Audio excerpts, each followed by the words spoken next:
Hi, I'm Anwiti Singh, and you're listening to Three Things, the Indian Express news show.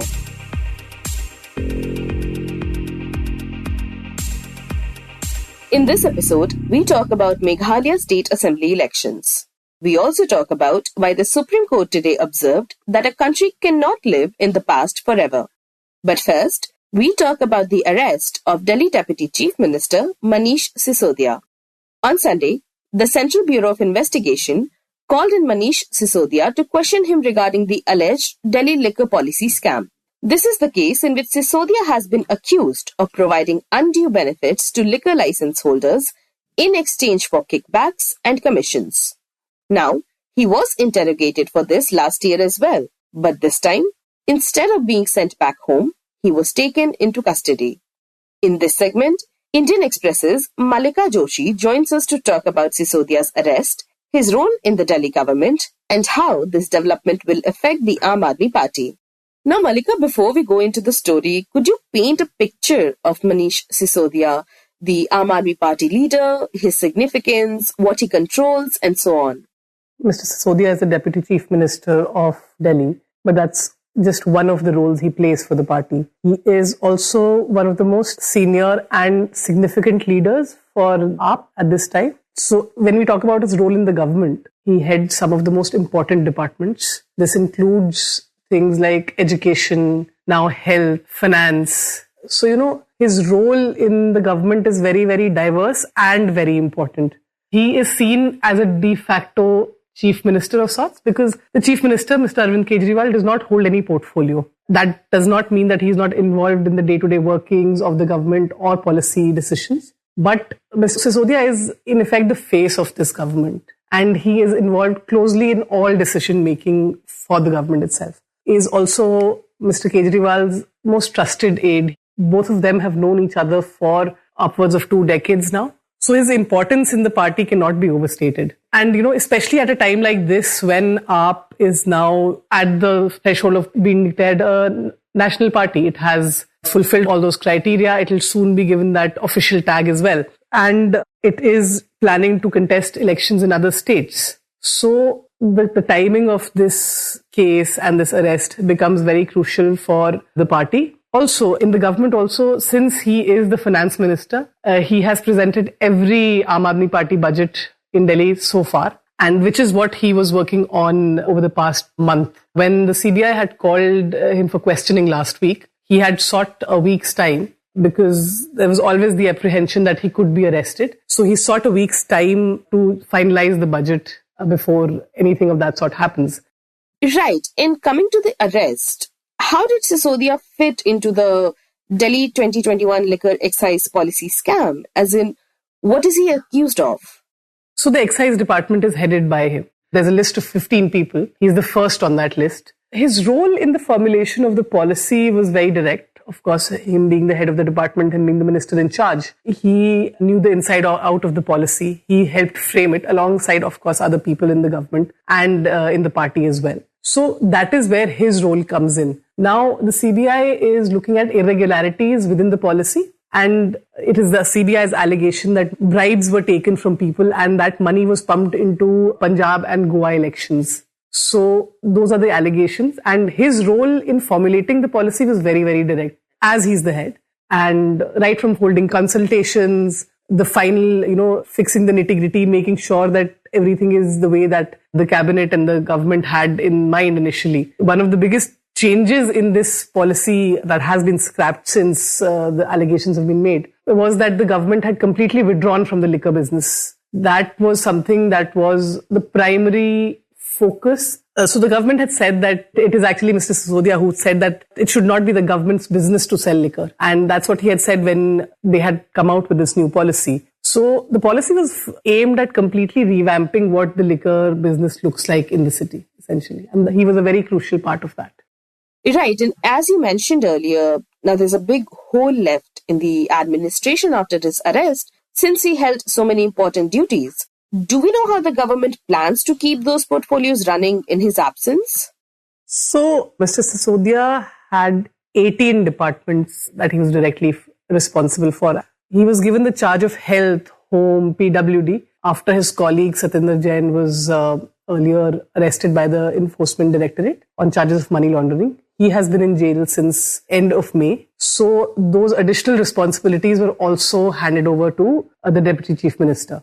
So overall, his importance just in the government is immense. And he was also taking care of all the departments that Mr. Jain used to when he was given portfolios as a minister. This includes some of the most important and the most crucial portfolios like education, health, home, PWD, especially education, health and PWD. Health and education, as we all know, is our Aam Aadmi Party's poll planks in other states. This is what they like to showcase when they have this term called Kaam Ki Sarkar. So when you arrest a minister who's responsible for education, for example, you hit at the very core of what Aam Aadmi Party essentially stands for, even in terms of political campaigns and electorally. Now, in case of PWD, it becomes very important because of the upcoming G20 summit. So a lot of the meetings are going to happen in Delhi. And Delhi, even as we speak, is right now undergoing a huge infrastructure revamp. The roads are being revamped. There is sprucing up being done. New flyovers are being opened. So from that view also, it's something that is going to hit the working of the government. So in Delhi, the cabinet can only have 7 ministers. This includes the chief minister, which means that if the government is to work at full strength, they will have to remove Mr. Sisodia and Mr. Jain, who, even though he might not have a portfolio, is still a Delhi government minister, from their positions. So they will have to be removed as ministers and get new people in. That at present seems very unlikely, because the government and the Aam Aadmi Party does not want it to seem like they have abandoned Delhi, their colleagues. So from what people that we have spoken to who are close to Aam Aadmi Party have said, that it's unlikely that they'll be removed. The ministers who are there right now, Mr. Gehlot, Mr. Gopal Rai, the chief minister himself and the others, they will redistribute the responsibilities among themselves. And then senior leaders of the party are expected to pitch in, essentially. Not officially, but the work will be distributed. And there must obviously be quite a storm brewing within the party. Anger, maybe surprise or shock even. And protests were being planned as well, right?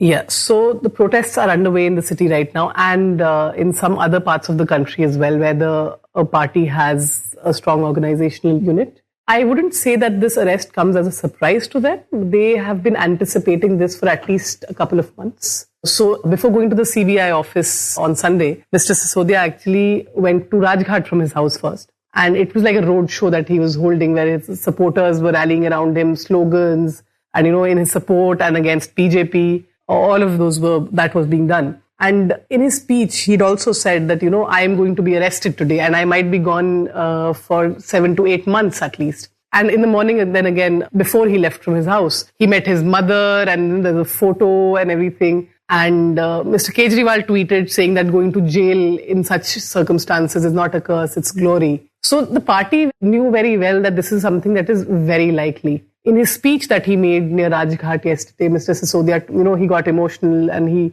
spoke about how his wife is not well and his son is not in the country. And he has just one request, that the party members and the people of Delhi take care of his family. So they already knew that this was on the cards. So it was not really sudden or not really shocking to the party. The party, though, has completely rallied behind him. They have called this arrest politically motivated. The whole case false and fabricated is what they've said. And unlikely that stance is going to change anytime soon. And Mallica, how have some of the other opposition parties reacted to this? So a lot of other politicians, right from Akhilesh Yadav, Derek O'Brien, they've made statements in this support. This arrest vilification by the government, they've called it harassment. But Congress so far has remained mostly silent on the proceedings. We also have to understand that in Delhi especially, the Congress and Aam Aadmi Party share a voter base. So if Aam Aadmi Party's vote share increases, it is mostly increasing at the cost of the Congresses. So that also puts them in a peculiar political position. So perhaps that's one of the reasons that they have not really come out in support of him. The Delhi Congress, in fact, has welcomed the arrest. And they've said that they are the first ones who flagged irregularities in the excise policy. Now let's talk about the timing of the arrest. As you mentioned, G20 and other projects that are underway right now in Delhi. And at the time of this recording, there is no information about how long his custody will last. Do we know how these projects will be managed? So, for the government, the immediate focus right now is actually G20. It includes planning, it includes a lot of physical, like structural work that's being done. So all of that, I'll not say that it's going to be hampered and it's going to stop, because of course there are other people in the government who will take over, and the LG is looking after the G20 projects personally. So it won't really stop, but things are not going to be as smooth as you would have expected earlier. In all projects in education, some of them in health, which are already, have been delayed or are hampered, because health was Mr. Satinder Jain's forte. That's what he has done in the government since day one. Projects have been moving slow on that front, and I think they might just get slower now. And what about the budget? So the budget is going to be held in March, usually within the first 2 weeks. So while a date for the session has not been declared yet, it's learnt that Mr. Sisodia, along with his other cabinet colleagues, has mostly prepared a very detailed framework of what the budget is going to be like. It is still a question on who is eventually going to present the budget. Is it going to be Mr. Kailash Gehlot, or is it going to be the CM himself? There are still question marks regarding that. We don't know. And is it normal for a chief minister to present the budget?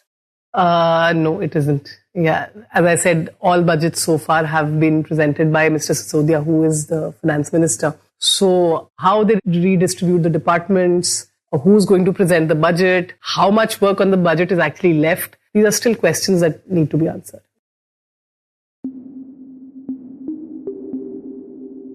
And next, we talk about Meghalaya, which voted for its assembly elections yesterday.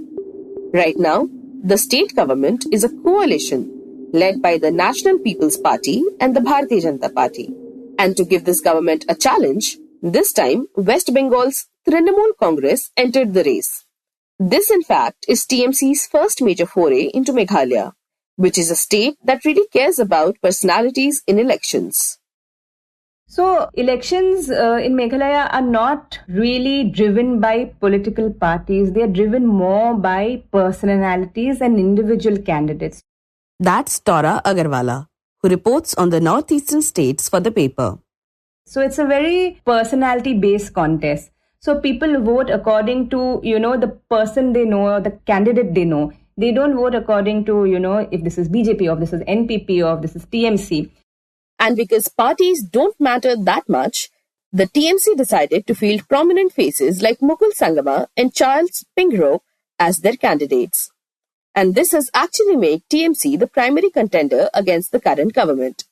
So to understand the state politics and why the smaller regional parties will matter in these polls, my colleague Utsa Sarmin spoke to the Indian Express's Tora Agarwala just before the state went to polls yesterday. So Tora, can you begin by talking about the kind of challenges the incumbent NPP is facing in these elections? Yeah, so NPP came to power in 2018. So it's Conrad Sangma's NPP which was able to form the government because they stitched up a coalition government with smaller parties as well as the BJP. Now, 5 years later, they are seeking a re-election. So as they head into the elections, it's quite a uphill task for them this time, simply because the last 5 years have been very turbulent in Meghalaya. There have been a number of law and order problems, at least 3 or 4 ethnic clashes between different communities. There has been a huge flare-up at the border with Assam as well recently last year. So a number of things like that. And apart from that, there's also a perception that the NPP has been a very corrupt government. So they are also going into the election battling a lot of corruption charges. So yeah, because it's been such a turbulent 5 years, because of all the whole corruption baggage as well, it doesn't look like such an easy election for the NPP. Right, and what about their coalition partner BJP? They were allies in the 2018 elections, but both of them are contesting independently this time. So what is the reason behind that? So that is not really surprising because usually NPP does contest polls on their own, and later, if they have to make an alliance, they do that. But I'd say what is interesting is the fact that the BJP seems to be leading a very aggressive campaign and they are not holding back in their criticism of the NPP. because they're going all out to criticize the NPP's corruption. When Amit Shah had come recently, he spoke about, the rampant corruption in the state and the fact that it was not developing at par with the rest of the country. He blamed corruption and he blamed, the Sangma family for that. मित्रों, यहाँ की राज्य सरकार की लापरवाही के कारण, mismanagement के कारण 2022-23 में डेफिसिट 1849 करोड़। इतने छोटे से राज्य के अंदर ये डेफिसिट क्यों होती है? क्योंकि भ्रष्टाचार हो रहा है। और मित्रों, And another thing is, BJP is able to do that now also because Meghalaya is a tribal Christian majority state, right? So in these areas, BJP is sometimes perceived as anti-Christian, right? So BJP is, in the last 5 years, they've tried hard to sort of shake off that image. And what is working for them on the ground is probably that people realize that the BJP can bring development and benefits to the people. So that really matters to the voters because the BJP is at par at the center, right? So that always helps a smaller state when your government is same as the government in the center. So those are the factors that help the BJP. But ultimately, whatever these political parties are saying ahead of the elections, how much ever they are criticizing each other and at each other's throats, in Meghalaya, many say the real election happens after the results because Meghalaya usually throws up a fractured mandate. And in a fractured mandate where no party gets a clear majority, different parties have to do some sort of understanding or political maneuvering with each other and make pacts and ally like that. So even if they now seem to be competing and, they're all fighting with each other, it won't be surprising if these people end up allying together post-elections. And speaking about fractured mandates and post-poll alliances, you have written that a significant feature of Meghalaya's politics is the role that small regional parties play. Can you tell us why that is the case? So Meghalaya has a lot of political parties, more than, neighboring states of Nagaland or Manipur. Really, if you look at the history of the state, people really form parties at the drop of a hat. So there are a number of parties which, you won't even they're known only by the acronyms and they've existed in the state for years. But these parties are not strong enough to form their own government and usually end up being kingmakers. And that is where the importance comes. For example, the largest of the regional parties is the United Democratic Party, the UDP. Now, this party, last election, I think it got about 6 to 7 seats. This election, it may get more. So all parties try to woo it ahead of the elections because, they'll probably need it post results because they play the role of kingmakers. So yeah, that is where the importance of smaller parties come in. But another interesting thing this election is how there are a number of candidates who are trying to challenge the status quo of how politics works in Meghalaya. Because this is a place where politics is usually driven by muscle and money power, right? That plays a huge role. But there is one new political platform, they're not registered as a party yet, called Calm Meghalaya. And this is basically 3 activists who have come together and, who are taking on heavyweights who've been in politics for years. And in their own way, they're trying to challenge them in 3 constituencies in Shillong. So you don't know ultimately what happens or what the results are, but it is interesting to see how independent candidates have come and who've tried to change the way things work in the state. Right, and Tora, another interesting thing about this election is the entry of Trinamool Congress in a major way. Can you talk about how it has managed to become a strong contender in the state? So, Congress was the single largest party in 2018. So, they were the principal opposition. But that changed overnight in 2021 when Mukul Sangma, who is the former chief minister of Meghalaya and who's been this veteran Congress leader, he jumped ship to the TMC. It was not just him, but him along with 11 other MLAs in November 2021 suddenly overnight joined the TMC. And with that, suddenly the Congress was wiped out, and the TMC, which had no base, nothing in Meghalaya, suddenly emerged as the principal opposition in Meghalaya. So that is how the TMC became relevant in Meghalaya suddenly without any history or background. Now, this election, that is why they have emerged as the main competition to the NPP. They are basically banking on the popularity of Dr. Mukul Sangma, because it's not a party which is well known in Meghalaya, but for them, Mukul is probably like the biggest ammo, because Mukul is a very, very well-known leader. He's been the former chief minister. He's a very well-known face in the state's politics. So with Mukul Sangma, as well as his family members like his wife, his daughter, his brother, his sister-in-law, all of them are contesting on TMC tickets. And in the state's Garo Hills, which sends 24 MLAs to the assembly, that is where many say that the real Meghalaya election will play out, because that is also the home turf of the National People Party's Conrad Sangma. So both the Sangmas, Mukul Sangma and Conrad Sangma, will be battling it out in the Garo Hills. Ultimately, it will depend on, whatever political maneuvering which happens post-elections and, which party allies with which parties, because smaller parties also play a role. But when you look at the elections this time, this is the main competition, you see. Okay, and what about the Congress party? What does its position look like after losing members to the TMC?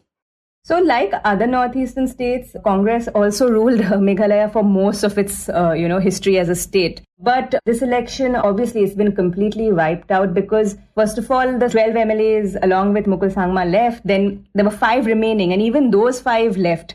So Congress is basically heading into this election without any incumbent MLA, which is quite something for a party which had so much reach and, which was in power for most of the state's history. So yeah, obviously it is a very beleaguered and decimated Congress, but they seem to be putting up a fight. So they fielded 60 people in all 60 constituencies. And the interesting bit is that all of them are young, fresh faces, first-timers, but also highly educated. So there are IIM graduates, there are IIT graduates, there are people who've sort of done their PhDs. So while, their rivals are saying that this is going to be difficult because they're all greenhorn candidates, right? But the Congress is saying that since these people are fresh faces, they don't have the baggage of corruption. And corruption is a really big issue this election. So they're saying it's not such a challenge. It's actually an opportunity because we are going into this election with no baggage of corruption and a lot of young people. So that is where they stand right now. And Tora, you mentioned in the beginning that people in the state vote more for prominent faces than the parties. So based on that, how do we expect things to play out in these elections, and especially for the TMC?